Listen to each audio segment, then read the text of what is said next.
अपना दल का को सपा से गठबंधन टूटने पर बीएसपी से मिला प्रस्ताव। बीएसपी और अपना दल का के नेताओं के बीच बातचीत। बीएसपी से समझौते के तहत प्रयागराज या फूलपुर सीट मिलने की चर्चा। वहीं 1-2 दिन में हो सकता है गठबंधन पर फैसला। बीएसपी ने आज 16 प्रत्याशियों के नामों का किया ऐलान।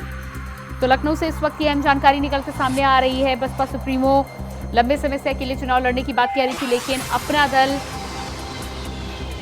के को लेकर जिस तरह से गठबंधन का प्रस्ताव दिया है, ऐसे में बातचीत होती हुई नजर आ रही है। और ये जानकारी राजनीतिक गलियारों में निकलकर सामने आ रही है सूत्रों के हवाले से कि बीएसपी और अपना दल के नेताओं के बीच बातचीत के बाद साझा सीटों का ऐलान हो सकता है। फूलपुर की सीट की मांग की है पल्लवी पटेल ने। फूलपुर और साथ ही साथ कुछ अन्य सीटों पर बातचीत जारी।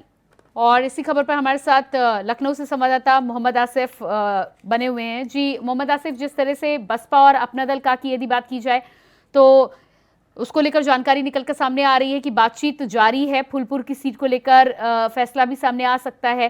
क्या लग रहा है आपको, कब तक ये फैसला सामने आ सकता है?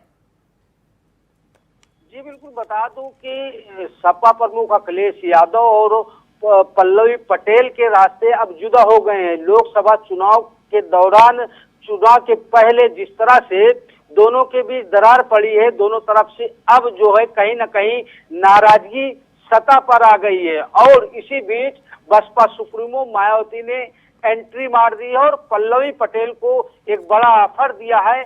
और ऑफर में यह कहा जा रहा है, ऑफर को लेकर कि अब जो है पल्लवी पटेल जो है 3 नहीं बल्कि 15 सीटों पर चुनाव अपने प्रत्याशियों को लड़ाएंगी। और इसकी रणनीति भी पूरी तरह से तय हो गई है। और बता दें कि 3 सीटें जो जारी की गई थी उसे पल्लवी पटेल ने जो है अपने प्रत्याशियों के नाम वापस लिए, तो इससे कयास लगाया जा रहा था। लेकिन अब जो है धीरे धीरे पत्ते खुलने शुरू हो गए हैं। सूत्रों के मुताबिक पल्लवी पटेल और बसपा सुप्रीमो मायावती के बीच जो है करार तय होने की कगार पर है। सूत्रों का यह भी कहना है कि अब जो है बसपा सुप्रीमो की मदद से पल्लवी पटेल जो है 15 सीटों पर अपने प्रत्याशी मैदान में उतारेंगे। इससे अब जो है इंडिया गठबंधन और सपा की टेंशन भी बढ़ गई है, क्योंकि बता दें कि कुछ चुनिंदा सीटों पर अभी तक बसपा प्रत्याशी ने अपने जो है प्रत्याशी नहीं उतारे हैं। बात करें फूलपुर प्रयागराज की और कौशाम्बी की, तो यहाँ भी जो है बसपा सुप्रीमो मायावती ने अपने प्रत्याशी नहीं उतारे हैं। तो यह कहा जा सकता है कि 1 या 2 दिन में जो करार तय हो रहा पल्लवी पटेल के साथ जो है अब धीरे धीरे जो है सामने आ जाएगा। और इस मामले में पूरी बात भी तय हो गई है। और डील के मुताबिक अब पल्लवी पटेल 15 सीटों पर अपने प्रत्याशी उतारेंगी, वह भी बसपा सुप्रीमो मायावती की मदद से। जी बिल्कुल। तो इस पूरे मामले में जिस तरह से सूत्रों के हवाले से आपको जानकारी मिल रही है कि 15 सीटों पर चुनाव लड़ेंगी पल्लवी पटेल, बातचीत लगातार जारी है। बीएसपी की बात की जाए तो 16 उम्मीदवारों की घोषणा की गई है। इससे पहले भी उम्मीदवारों की घोषणा की जा चुकी है। तो कुल मिलाकर क्या ये फॉर्मूला अब सेट नजर आ रहा है कि 15 सीटों पर पल्लवी पटेल और उसके बाद बाकी बची हुई सीटों पर बसपा चुनाव लड़ेगी? जी बिल्कुल, बता दूं कि जिस तरह से जो राजनीतिक समीकरण दिनों दिन बदल रहे हैं, अगर बात करें समाजवादी पार्टी की, तो समाजवादी पार्टी कहीं न कहीं सियासी पिच पर फेल होती दिख रही है। उनके ज्यादातर जो कद्दावर नेता थे वो लगातार पार्टी भी छोड़ रहे हैं। और साथ ही साथ अगर स्वामी प्रसाद मौर्य, पल्लवी पटेल जैसे नेताओं की बात करें तो इनसे नाता पूरी तरह से टूट चुका है।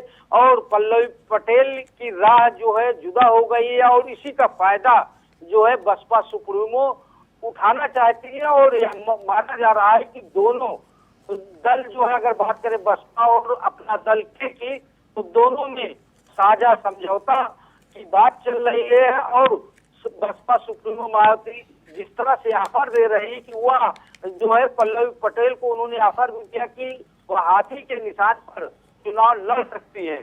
तो यह कहा जा सकता है कि जल्द ही अब जो है घोषणा, औपचारिक घोषणा होना बाकी है। और जल्द ही इस औपचारिक घोषणा के बाद जो है एक नया समीकरण देखने को मिल सकता है, क्योंकि पल्लवी पटेल को यह साफ दिख रहा है, तस्वीर दिख रही है कि जिस तरह से दलितों का बड़ा vote bank Basapa supremo Mayawati के साथ है और कहीं न कहीं मुस्लिम तबका भी अखिलेश यादव से नाराज दिख रहा है, चाहे आजम खान का मामला हो या फिर कई ऐसे मुद्दे हैं जिस पर सपा सुप्रीमो अखिलेश यादव ने चुप्पी साधे रखी थी। तो इसका भी फायदा अगर मुस्लिम का वोट बैंक अगर 50% भी बसपा की तरफ रुख करता है तो तस्वीर अलग होगी और अगर अपना दल के साथ समझौता होता है तो पल्लवी पटेल की सीटें सेफ हो जाएंगी और सेफ गेम खेलते हुए पल्लवी पटेल या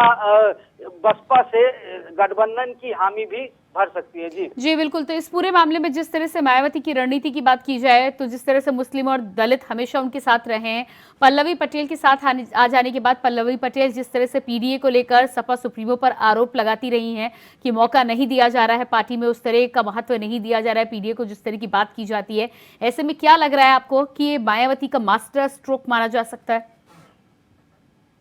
जी बिल्कुल, बता दूं कि बसपा सुप्रीमो मायावती जो है राजनीतिक गलियारे में एक माहिर जो है नेता मानी जाती है और शाहमात का खेल कैसे चला जाए उन्हें अच्छी तरह पता होता है और किस तरह समाजवादी पार्टी को डैमेज किया जाए यह भी उन्हें भली भांति पता है। और जिस तरह से अखिलेश यादव से नाराजगी के चलते लगातार उनके नेता टूट रहे हैं और बता दूं कि जिस तरह से अखिलेश यादव के जो नेता है टूटने के पीछे भी बड़ी वजह है कि सपा प्रमुख अखिलेश यादव के जो नवरत्न हैं, चाहे राजेंद्र चौधरी की बात करें या नरेश उत्तम की बात करें या फिर उनके जो और भी कारिंदे हैं, गंगाराम की बात करें, आशीष यादव की बात करें, सोनू यादव की बात करें, तो यह लोग कहीं ना कहीं एक काकस बना के रखे हैं और जो मेहनती लोग हैं उनको तवज्जो नहीं दी जाती और यस सर नो सर करने वाले नेता ही अखिलेश यादव को पसंद है। यही वजह है कि तमाम नेता जो है समाजवादी पार्टी से टूटकर अब दूसरे दलों की तरफ रुख कर रहे हैं और जिसका फायदा उठाने के लिए मायावती जो है पूरी निगाह गड़ाए हुई है। मोहम्मद आसिफ, इस तमाम जानकारी के लिए बहुत शुक्रिया आपका।